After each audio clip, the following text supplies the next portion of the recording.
We are streaming this live streaming. Oh, we're live streaming right now. People all over the world are watching us, watching you eat your lunch. We're trying, if you stay home and you do the streaming, of course, you don't get the free lunch, although we're working on a way to stream that direct as well. So today is Real Estate Analytics. Welcome to Lunchalytics, let's call it 25. Lunchalytics 25.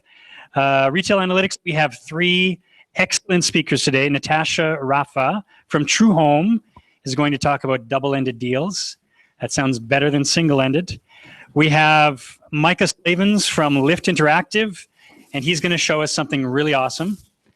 And I think it's a data visualization interactive thing. And then we have Camron Rahmanian from Realty Executives. He's going to do a bit of a deep dive on historical pricing data in the housing markets. So before we start that, I do want a show of hands. How many of you do analytics for a living? You know what R is and you've actually launched it on your computer or something like that. So these are the doers of analytics. How many of you learn from other people who do the analytics for you? So you're a decision maker, but you don't really get your hands dirty in the analytics. Don't be shy. It's okay. Raise your hands. Okay. And how many of you are students? How many students are here? Do we have any students? Just a few, one or two students. All right. That's not very many. Okay. Without further ado, are we mic'd up with Natasha? Natasha's ready to go? All right. So, Natasha, thank you for joining us, and take it away. Great. So my name's Natasha, and I'm part of the TruHome team. We're, well, I guess I need the clicker, sorry. Thank you. We're a technology company that is focusing on helping consumers buy and sell real estate with the help of a specialized or licensed real estate agent. So today I'm going to talk about double-ended deals. Why double-ended deals? I'll explain what they are in a minute, but the reason we chose this topic is because CBC Marketplace recently did a story for the Toronto area. So we wanted to see if the same sort of results are for the Edmonton area. We wanted to focus on analysis for our own city.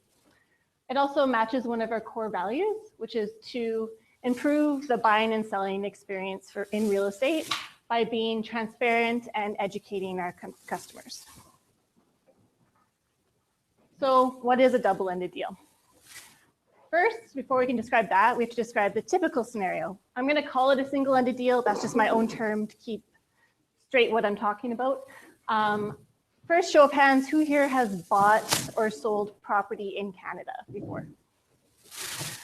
Almost everyone. Okay, so for those that haven't had the experience yet, I'm going to go over just briefly what happens. Usually there's two real estate agents, one for the buyer and one for the seller. When the house is sold, the buyer's real estate agent will represent just the buyer, and the real estate agent will represent the seller. Once it's sold, both of these people are paid with a fee, a buyer fee and a seller fee. We also call it commission, and both of these will be paid for by the seller. So that's a typical scenario here in Canada. For a double-ended deal, happy little guy is the same guy. This real estate agent is representing both the buyer and the seller. So when this happens in Alberta, you're required to disclose this information to the buyer and seller. They sign a document stating that they're okay with it, and then you no longer act as a typical real estate agent, you're now a mediator. So instead of negotiating for the buyer or negotiating for the seller, you're the go-between between the two different people.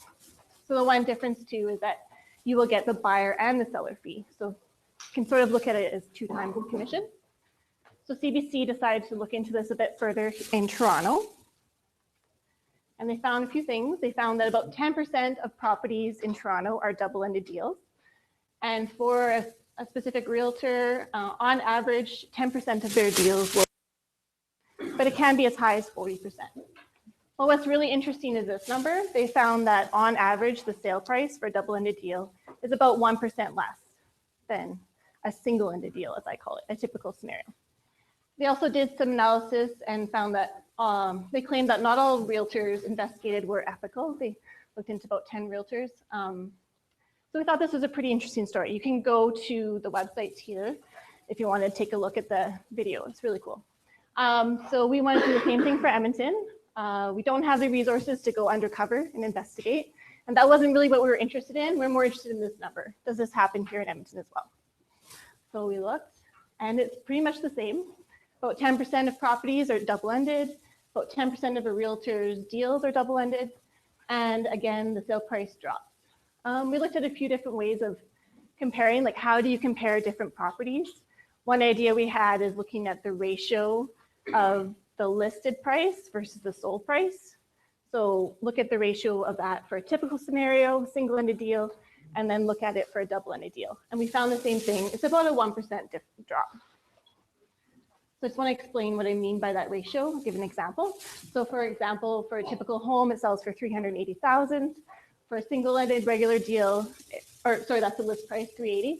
The sold price would be $370,000 for a single-ended deal. And then for a double-ended deal, it would be less by about $3,300. So that's the average. This also shows the distribution. You can see the yellow is a double and the gray is a single. And the distribution is shifted to the left. So that means that your sold price is less to a regular deal. We thought we'd look into it a little bit further. Just some interesting tidbits. About a third of realtors last year had double-ended deals. And houses with double-ended deals actually took longer on average to sell by 5 days. So single-ended deal would be about an average 30 days, and a double-end was 35. We also looked at the history of double-ended deals here in Edmonton, and this shows from 2006 to 2016. You see when the market was really hot in 2007, it was over 15% of the market share, while last year it was less than 10%. So there is a bit of a range in terms of how much of the deals in Edmonton are double-ended. So we thought we'd compare 2007 to this year, and we found that there is a difference in the ratios depending on what year you're talking about. So it can be as high as 1.4, and last year was 0.8. So that's a bit of the data analysis that we did. But data is always just part of the story. This raises some questions. What does this mean? We're just showing that on average, double-ended deals have a sold price that's less than single-ended. Why is this? There could be lots of different factors. Some of the things we thought maybe could be happening is for a double-ended deal, real estate agents can no longer act as a negotiator for you. So you have to do negotiation on your own. So maybe you're not as good at it. And also the realtor might offer other special services for those cases. Something else could be something we're not thinking of. And we also have to keep in mind that this is data analysis.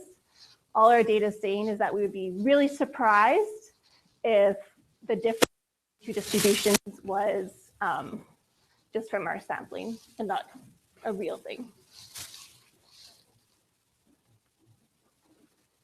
So moving forward, what can you do with this information? We feel like it's important to be prudent with who you select as a realtor.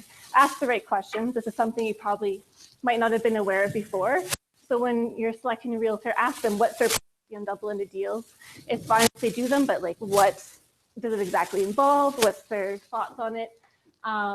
Discuss your options, see what there is. And you can also choose not to accept a double-ended deal if you're presented with one. You can ask them to find a different realtor for the other person or for yourself. That's totally acceptable. So there's definitely things you can do. And of course, we have to keep in mind that TruHome does have a team of realtors. So we can also help you buy and sell. And we're here to also provide guidance and advice. We want to be as we can, which is why we present this type of information to you. So thank you very much for listening to my talk.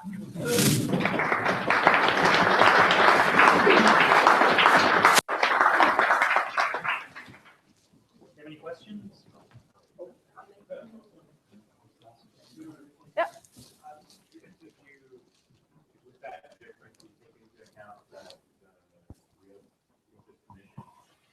So we don't have that information. Yeah, so we don't know, like that's one of the things we think is like the realtor might just be giving a discount on the commission possibly. So it's just showing one part of the story, something to be aware of as a consumer. It doesn't necessarily mean it's good or bad.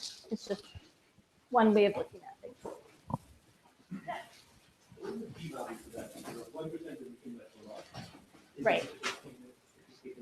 Yeah, it was. Yeah, it was less than 0.05. I don't remember the exact number. And I did it. Go ahead. That's good. Yeah. Okay. Yeah.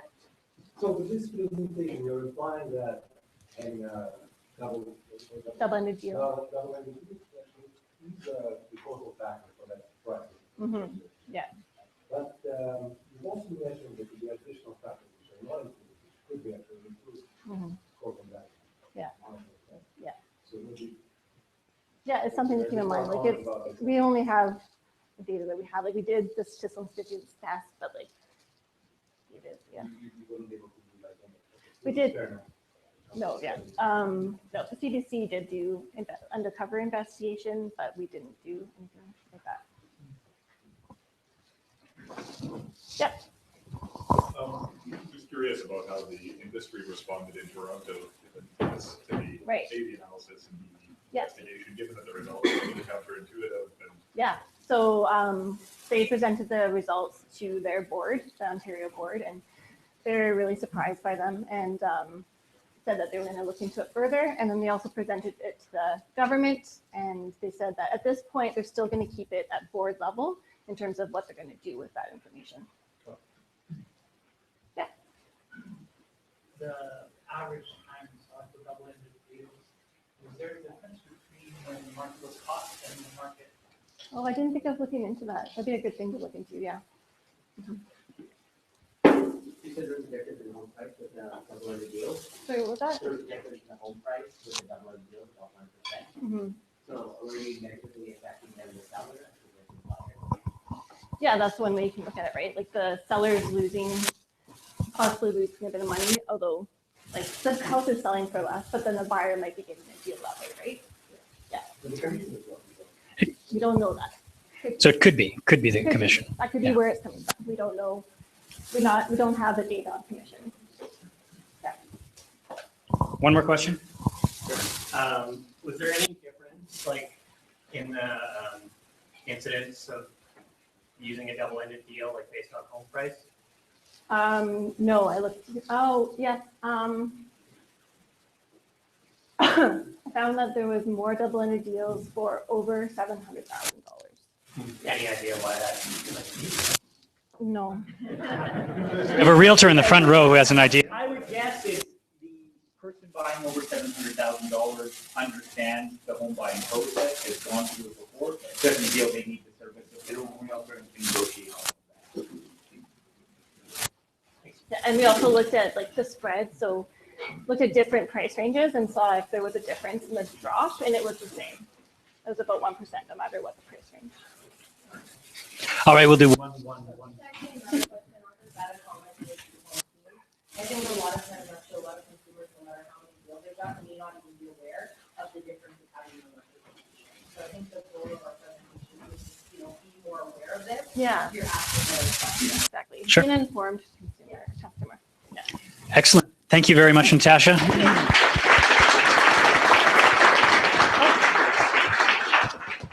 So our next contestant is a good friend of Lunchalytics, Mr. Micah Slavens from Lift Interactive. And while he gets sorted out, are there any companies that are hiring for analytics or data science people?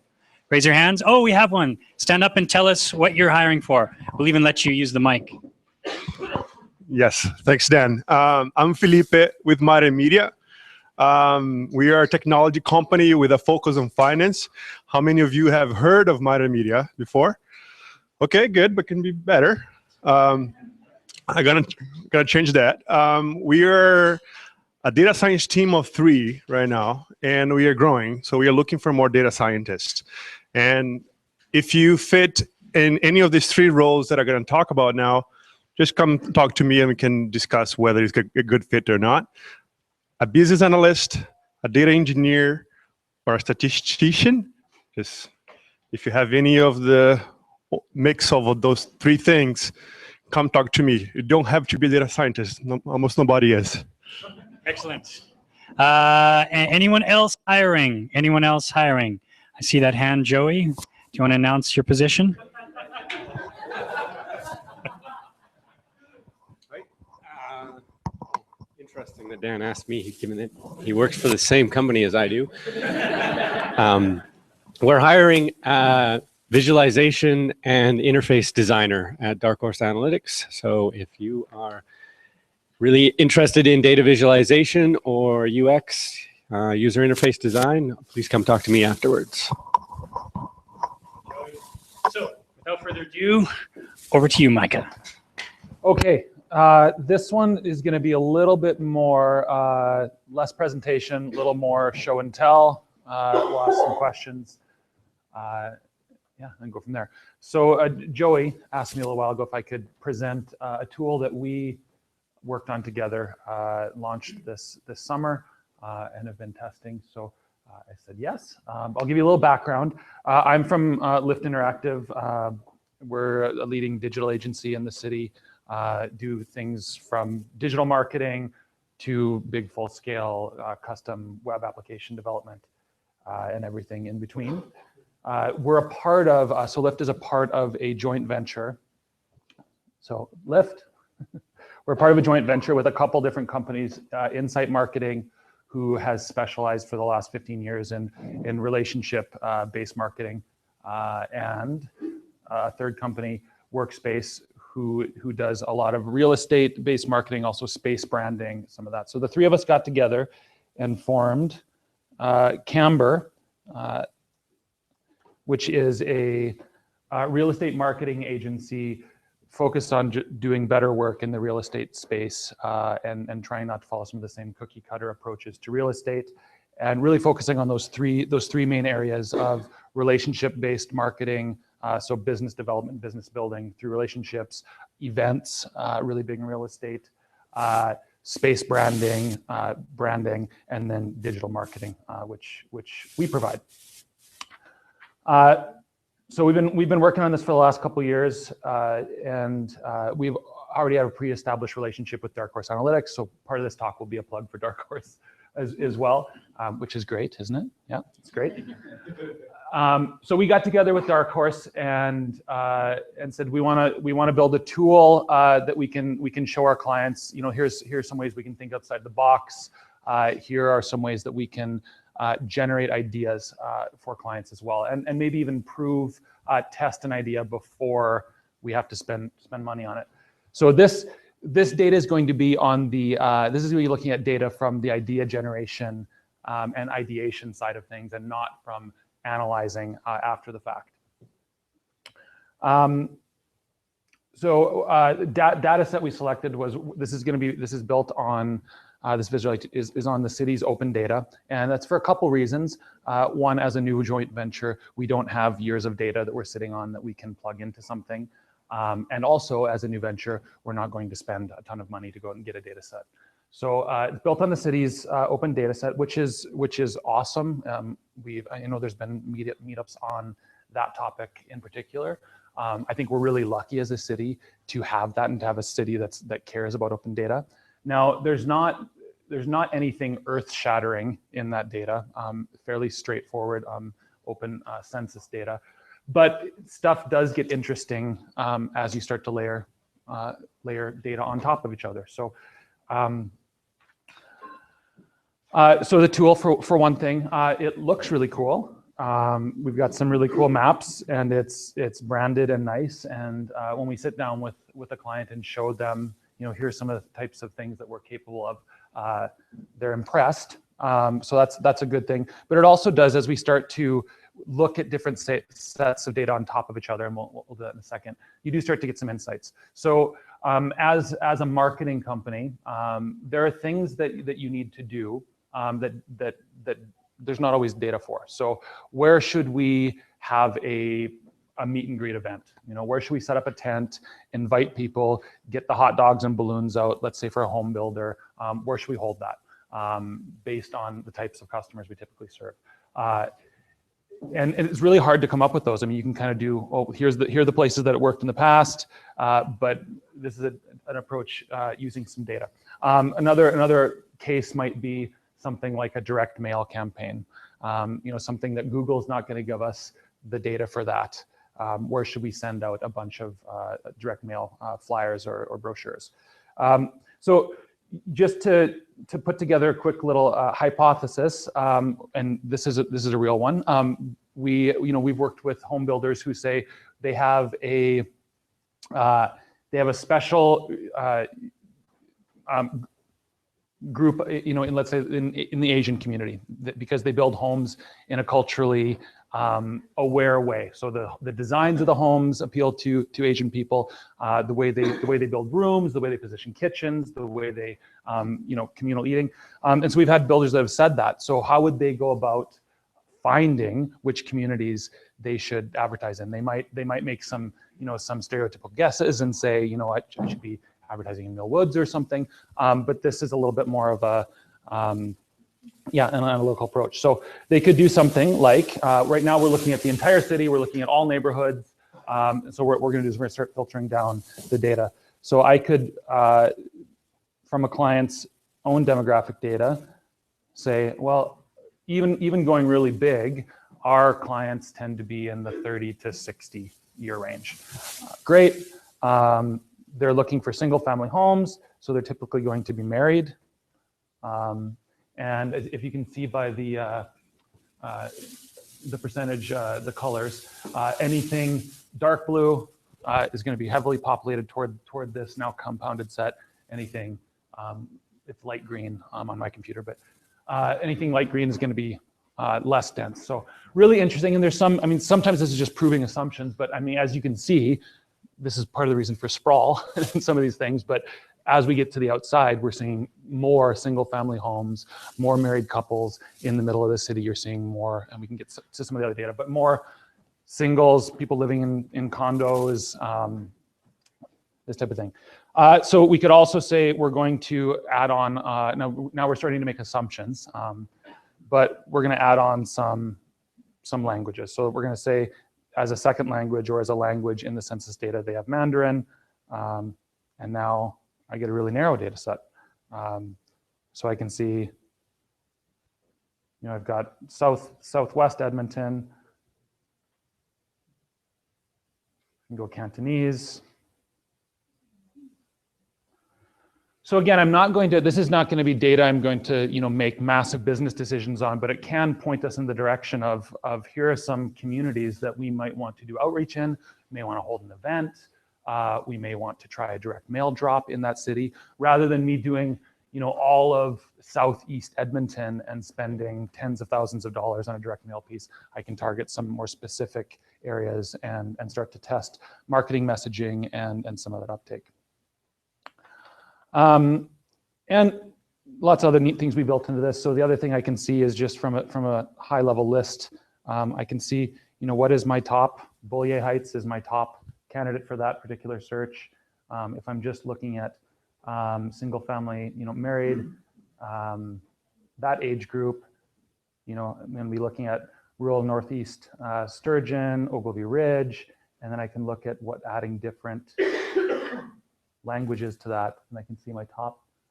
Click on that and it shows up right there. So, lots of other neat stuff we can do. So one of the dangers, the more I start to, and Joey's probably going to be my question answer after this. I'll answer the big high level, where do ideas come from, and then Joey can answer the rigorous data side of things. But the more we layer these, the more we're making assumptions, and we're kind of making guesses. These could be true. If I've got an Asian population likes our product typically, and we convert well in that demographic, I start to make things. Well, they could have listed this language. They're probably between this age group. They could also have their own. They could own their own home right now. But again, the more we start to layer, the less reliable the data is going to get. But also might point us into some communities to start to look at. That's my show and tell. Questions?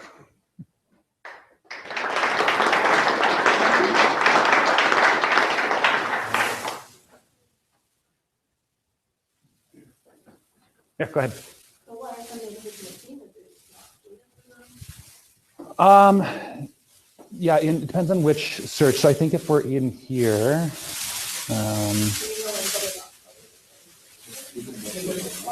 yeah, those are not neighborhoods. Yeah. Yeah.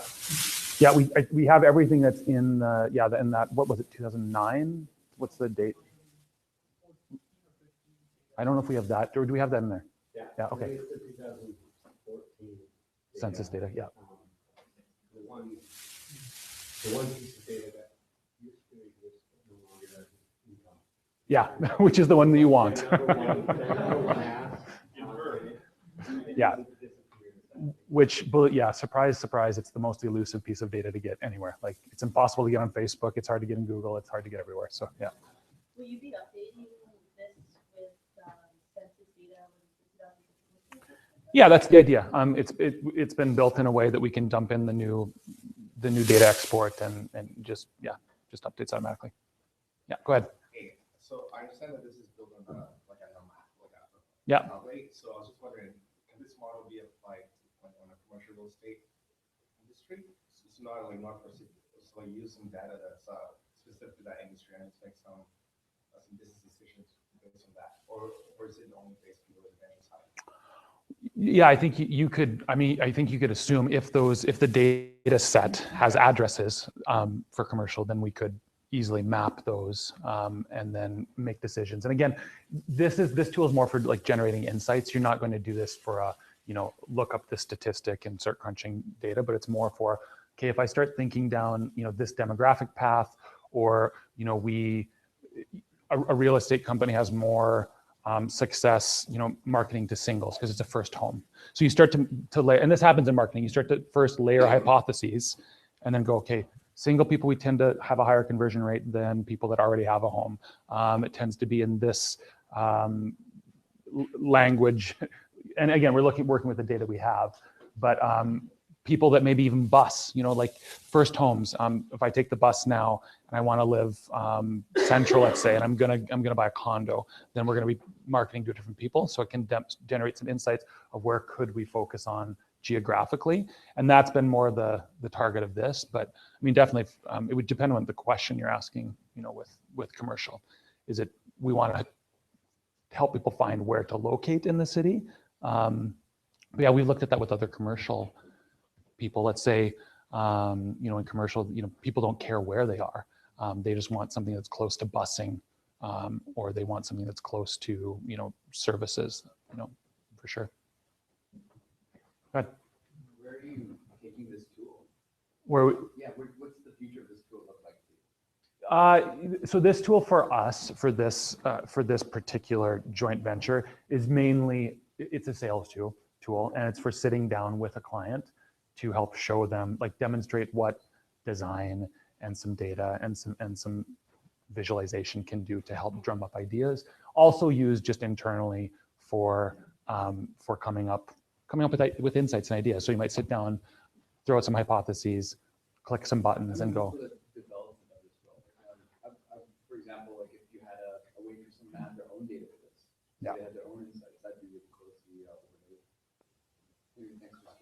Yeah, no, that's definitely cool. There's no long-term like commercialization of this. It's kind of a little tool for us to generate insights. But yeah, that'd definitely be cool to open it up. Yeah. You mentioned that you used the open census data for this from the city. Worked a little bit with the city's open data process. Got the two sides of the data sets that are out there already, and then a request process to generate new ones. And on that side, for me, it just felt like they're still kind of finding their way. Yeah. I was wondering if you could elaborate a little bit on the experience. Yeah, I don't have tons of experience of that we were dealing with the open data, and it was and this was it was a very limited, like, what do we have to deal with? Let's set up project budget. Let's make something that's useful and see what we can do with it. But I mean, there would definitely be, and what we'd love to do, and that's one thing with this particular joint venture, is we do have access in 5 years. The data we could layer on top of this, because then we'll have things like income or home prices or some of those things that we could layer on top of this. But again, sometimes those take time to build up, or you're buying a data set, right? So, yeah. Anyone else? All right. Thanks very much, Micah. Thank you.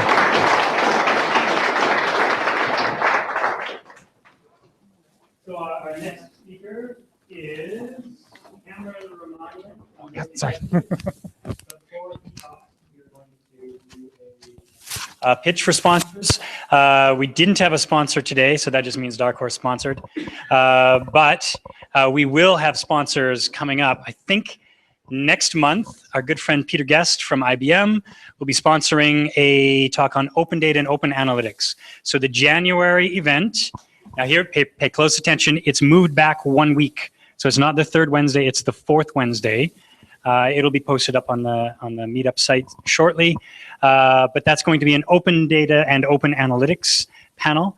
And if you have something really compelling to talk about, we're still looking for at least one speaker for that. So let us know. Come see me or Craig afterwards for that one. And I had one other thing. If you'd like to sponsor, let's say you want to get your name out there, perhaps you see this market of all these people and the thousands who are watching on the web, and you want to get your name out there, it's really cheap, about $750. That pays for food. We thank Startup Edmonton for the room for free. And also, you get to choose what food. So, butter chicken today, that was great. But maybe you're into dim sum or something, so that's totally fine. And thirdly, you get to give a little spiel about your company and so forth. So, without further ado, over to you, Cameron. Thank you. Thank you, Dan. So today we are going to do a deep dive of sorts. I have the data, and that's part of the reason why realtors still have a job is we have the data and no one else does. And that's the big problem. But today you get to enjoy it, and I'm going to throw it at you guys. So location, location, location. Is it still true? We're going to do a little bit of a look at it. But why should you listen to me? First of all, I'm a MBA from the U of A. I also am a part-time sessional instructor at NAIT. And I've been doing real estate for about 3 years, and I'm quite active on Reddit. And if you've been on the Edmonton subreddit, you've seen my work. So those who are probably just laughed because they know who I am now. All right, so a real estate agent at the end of the day is a one-part salesperson, one-part professional driver, and a one-part data analyst. We look at the data, we help you determine what the price you should pay for a house is. And altogether that makes me, and why should you listen? Because nobody else has the data. When you go to buy a house, the reason you're using a realtor or anyone, and we're talking to the TruHome thing, is why double-ended deals are a little bit suspect is because are they giving you that data? Are you getting the data you need to make that informed decision? So, how data is, why are you? There we go. So, my visual, we'll find it always comes back. So 4 things really affect when you buy a home. You're looking at price. And when you're looking at price, that's a big question. Am I paying too much for the house? Am I paying the right price for the house, or am I getting a deal? When you buy a house, you want to get a deal because you know when you come to sell that you're going to make some money. And in order to determine that price, we need to know how will that increase in the future. And usually we look in the past to determine how much has that increased. And that's what we're going to do today. The other big thing, and the thing I hate as a real estate agent, is sentiment. Once my client, I hate it and I love it. Because as soon as they love a house, I'm going to sell it, hopefully. But when they love the house, I can't negotiate for them anymore. Really, they've fallen in love. I can't say, are you willing to lose this house? Because they're not. And then I give them the data to help them make that decision.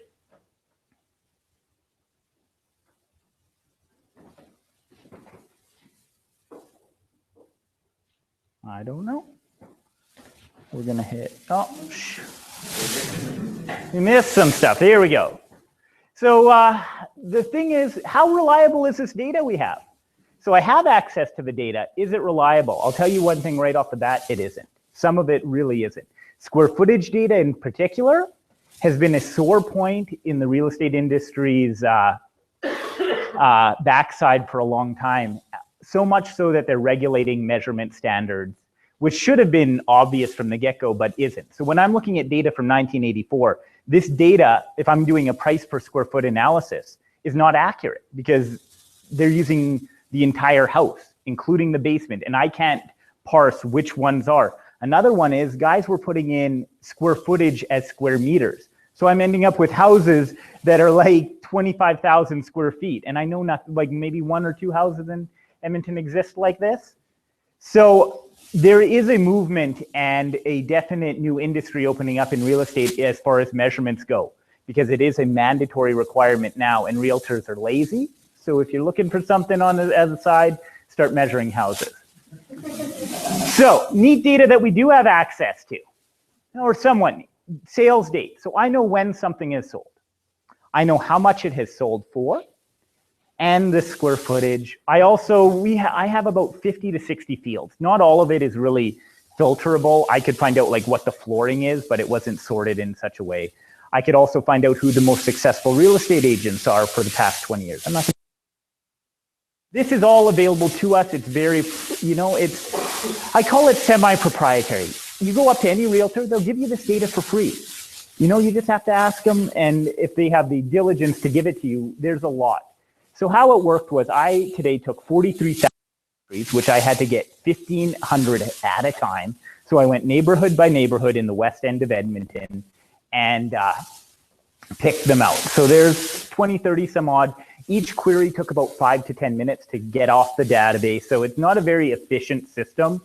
So when you're looking at 200 to 250,000 for Edmonton as a whole since 1988, that's why we're only doing West Edmonton today. I already spent about 8 to 10 hours on this. So, okay, so 5 factors that affect location. First of all, centrality. How close you are to the core or some attraction will affect the home value. We also have neighborhood. What is the neighborhood like? Is there mature trees or industrial park or a motel? That's the one I find. You have a nice neighborhood, beautiful house, right next door is this motel. And that's something, it will affect your neighborhood and your price. Development, what is going on? What is happening? Finally, lot location. You can have 2 houses in the same neighborhood, same square footage, same size, but one is sitting somewhere, like on the riverbank. The other one, they'll be vastly different prices. And so finally, the home. And at the end of the day, when you're looking at a house, the home on that land is the least valuable part.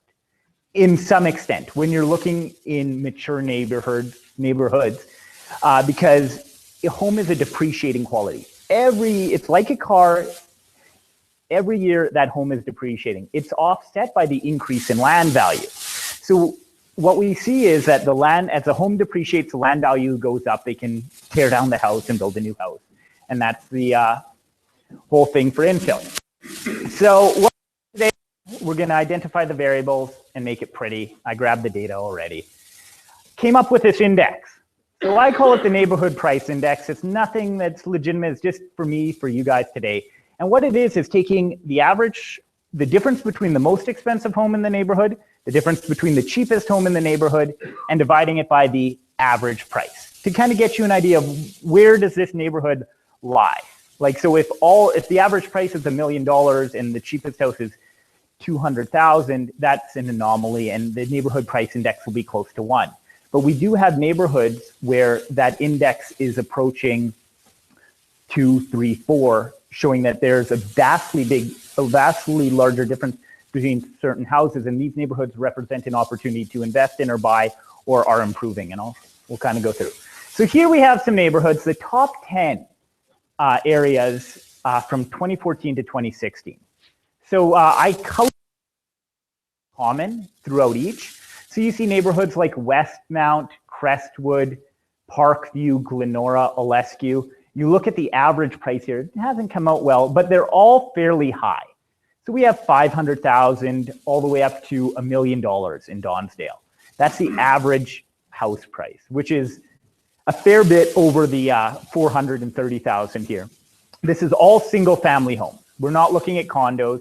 In hindsight, I should have probably done downtown condos, would have been a little more interesting and relevant, but we'll see. So these are the bottom 10 for those same years.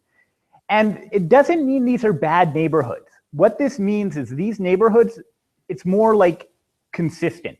Everybody is in the same boat. Everything is the same. There's not a lot of difference. You see areas also near the mall. So Summerlee and Thorncliffe. You'd think, that's an attraction, somewhere nice to live, but in fact, they're fairly low as far as a potential. The potential of that neighborhood is fairly low.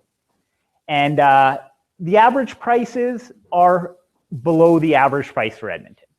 So interesting. And these were from 1984 to 1990. And what we'll use with this is just to show how these neighborhoods have progressed compared to the two. And what you'll notice is some of these neighborhoods have actually transitioned.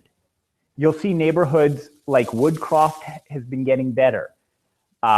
Meadowlark Park is actually getting better. Even though it is on the lowest list, you're seeing infill move in there. And if you go back here, you'll see Meadowlark Park has gone from having an average price of $320 all the way up to $373. So and that's significantly higher. That's $50,000 in the past 3 years. Like that's significantly over what the rest of the city is doing. So I have a video for you. And, there we go. Oh, no, realtor, not a technologist. So yeah, I gotta close it. No, yeah. So it's gonna be going through in the corner if it's moving. Yeah. Is it it's paused? Oh. It's moving again. All right, we're gonna go right back to the beginning. So what you're seeing here is every time something sells in Edmonton, and this is going from 1988, it's up in the corner, you can't see, it's December. And as we're seeing here, you're seeing, I don't have a laser pointer, you're seeing it move along. You're seeing these neighborhoods build up, especially in the West End here. You're seeing a higher concentration of sales. And now you're seeing you're seeing Hamptons, you're seeing Glastonbury all being developed on the left-hand side there. You're also seeing a concentration. The yellow in this graph is showing how often houses in that area are selling or how many times. And we have certain homes that sold over 8 times in the past 30 years, sorry. Here is a heat map, sales price, how much and what prices are being sold for and where the most expensive neighborhoods are. Do you notice a common trend here?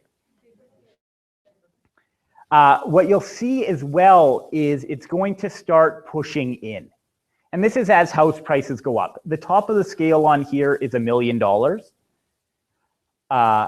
We're still moving, yeah. And so you're seeing the Hamptons. Again, Hamptons is a very good neighborhood. You have houses that are in, the average price is around $450,000, $500,000. Then you have a few $1 million houses as well.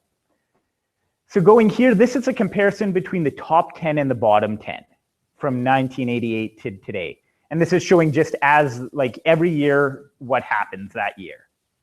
We're seeing some data way out in the middle of nowhere. That's Excel. And I'll explain how, this is all done on Excel actually. And I'll thank Emmy for showing it to me and I implemented it. But look along, you're seeing some massive spikes and that the height of the graph is showing, we're hitting 2007. There we go. Back down. But you're seeing this consistent. And if I left it up there, it would look like skyscrapers covering the entire riverbank. Because these houses have gone from being, and I'll go back again shortly. Oh no, we're not watching that. All right. How out there. Okay, we're gonna escape or not. All right, we'll talk, switch me back, we'll go back. What I was gonna say is if you looked in 1990, the average price of a house in Glenora, $130,000. Average price. Today, that was significantly higher. So what I also grabbed out here for you were the most valuable neighborhoods for the past, since 1984. And how much volume has been sold. And you'd be surprised, some of these names aren't big. Aldergrove is a little neighborhood on right by the mall. You also have Glastonbury, a newer neighborhood, is one of the most valuable neighborhoods in Edmonton, and it's only been developed since 2005.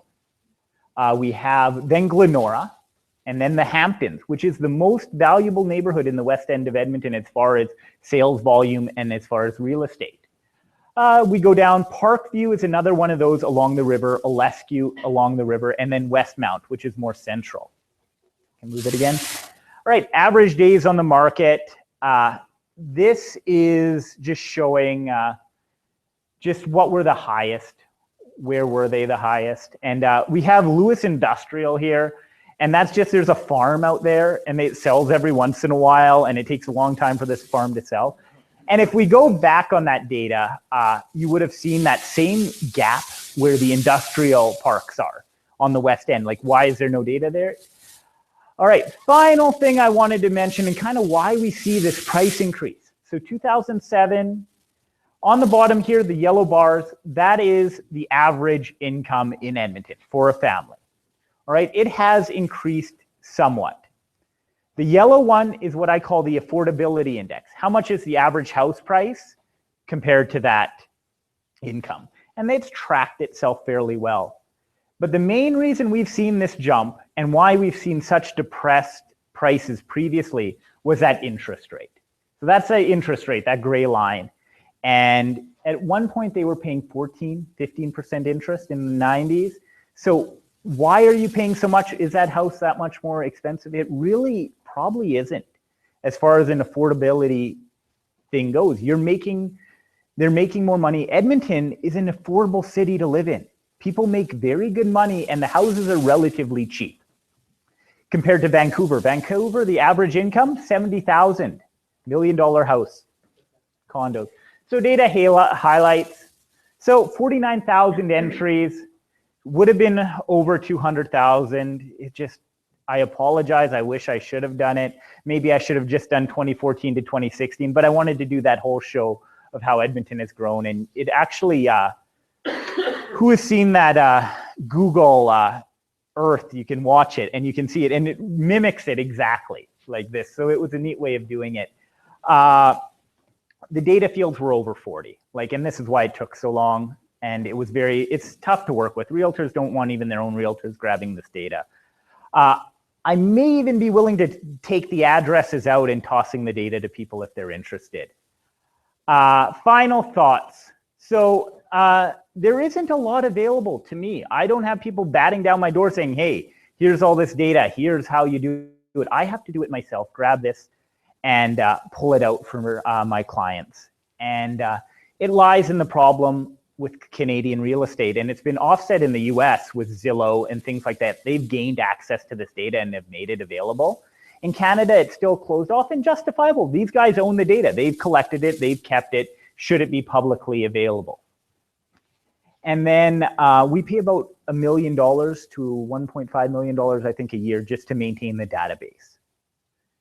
And as far as that, affordability is all relative. So just hope you enjoyed the visualization and kind of how we got about it and how prices are. And if there's any questions.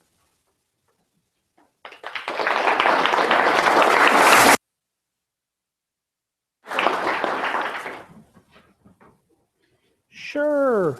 One of the two. Thanks. I wondered if you have discounted the prices, last prices, and if you did, was it according to CPI or? No, the prices are all what someone paid for it. There is no, I didn't, but I could easily, I'll check out on Reddit here. I might post it up. Give me some time and I'll pitch myself. Yeah.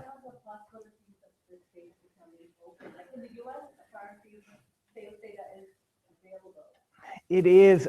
They're very different markets in the end. Toronto is the battleground for this right now. There's the argument that the data is publicly available on land titles, that you can get it. Even then, that data doesn't 100% reflect what the sales are. It really lies. It is open. You just have to ask for it and have somebody willing to kind of give it to you. And which data are you looking for? The data that's very easily accessible, as far as anyone, is what's active. Anybody or most people can apply to get an IDX license, which will let you grab almost instantaneously all the data of available properties on the market. And then you can also develop your own data set if you have a group of realtors or get them on board or things like that. But I don't know, would be the answer. I don't make those decisions. It's a board level thing, and I don't see it happen. Yeah, and end of the day though, they may just nuke it. They would say like, they don't feel the need, like they could just nuke the database and say, then it's gone. They want, yeah, exactly. But then that's the historical data I think, is still the primary influencer here. Because knowing what something was worth relative to anything else, and that's why I say location is still important, because your house at the end of the day will depreciate and be gone. Seeing it. Who's to determine? You know, at the end of the day, what a house is, somebody's willing to sell. We sell with a TruHome. What willing to sell it for less? It's not so much somebody's. So, and that is a remarkably sticky. So you have a price of a house for less than they think it's worth. And they have an idea in their head. They think, my house is worth $700,000. It's a 1,500 square foot bungalow in Ambleside.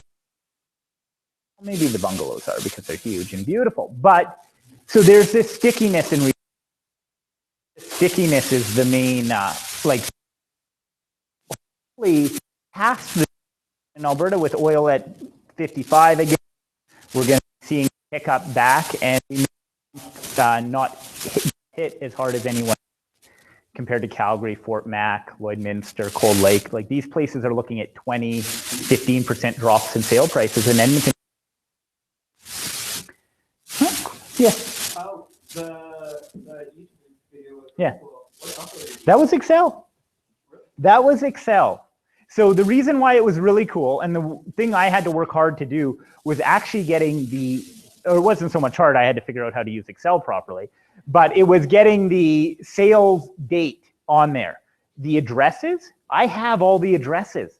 So I have all the accurate addresses, plugged them in. I had postal code data, so I could really lock it down quite closely, and that's probably why it looked so cool. But on Excel, so this is what I learned last week, and I'm going to be using it in my future, but there's a program called Power Maps, and you can put in, if you have location data, then you have the world. And as a realtor, that's what I had access to, and that's why you could get the fun visualization. Normally, it would be a little more neighborhood-based or things like that, but it's a neat in conjunction with other tools. It really is quite awesome. Oh, right over here.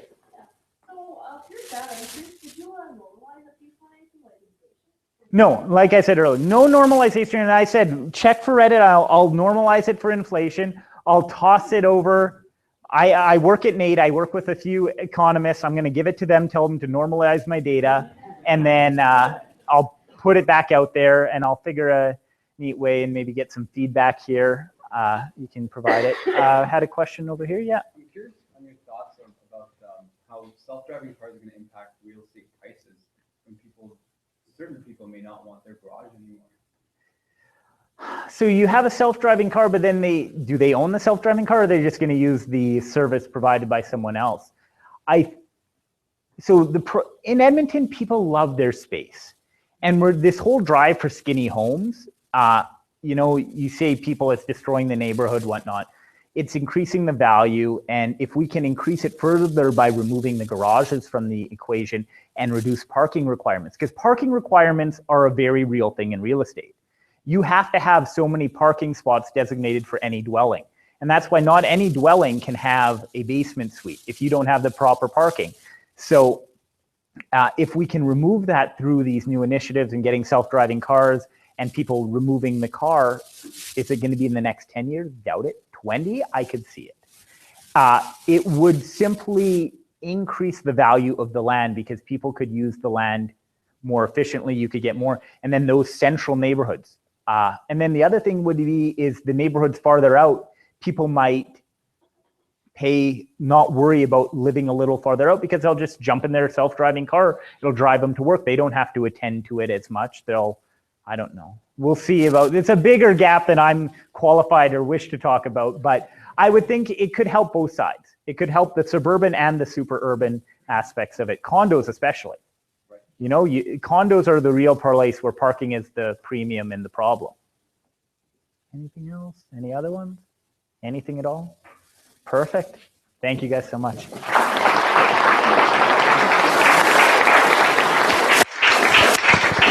Thanks, Cameron, and thanks all of you for attending Lunchalytics 25. By decree, you've named it that. Thank you all our thousands of guests online, and we will see you January. This is the last one of the year. January, 4th Wednesday of January, which is 25th. 25th. Excellent. All right.